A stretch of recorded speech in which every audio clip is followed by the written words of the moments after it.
I've been to a strip club a few times in my life.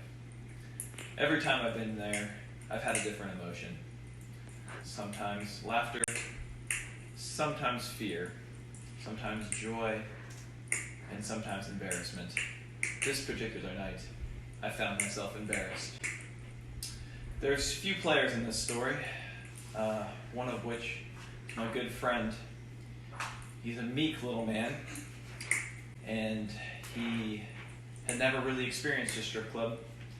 We decided to go there after a few $5 pitchers from our local bar.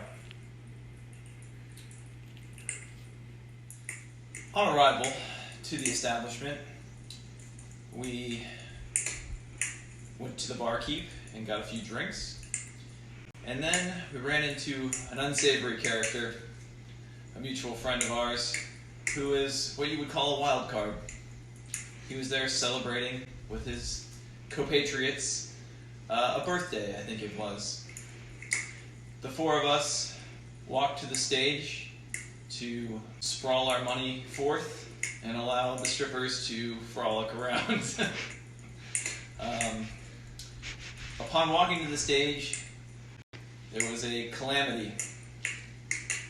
The four of us got mixed up, and my meek little friend got between these two wild cards. The rest is history. This particular establishment had many acrobatic females. One in particular, the subject of this story, would climb the pole into the rafters and perform 10 to 20 pull-ups. She was a very strong, yet lean female, and she would slide down the pole into a split. This girl decided to come over to us, given that it was someone in the party's birthday, and perform an upside-down handstand split. At which time, the wild card of the group stood up, announcing his presence, and slapped her right between the legs. In a rage, this particular woman flipped over from her inverted split and asked, "Who the fuck just did that?" At which time, the two wild cards stood up and pointed at my meek little friend. And in an instant, before any of us could react, this strong-armed stripper reared back and slapped him open-handedly, almost so hard he fell out of his chair. Quickly, a very large bouncer gentleman came over and pulled both of the wild cards up by their shirts and said, "Get the fuck out of here," and apologized to my meek little friend. But at that point, the damage was done.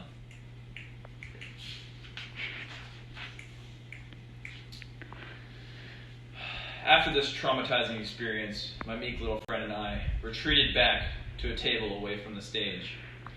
The manager of the establishment came out and offered my meek friend a Bud Light in return for his silence on the matter. We both agreed we should never talk about it again.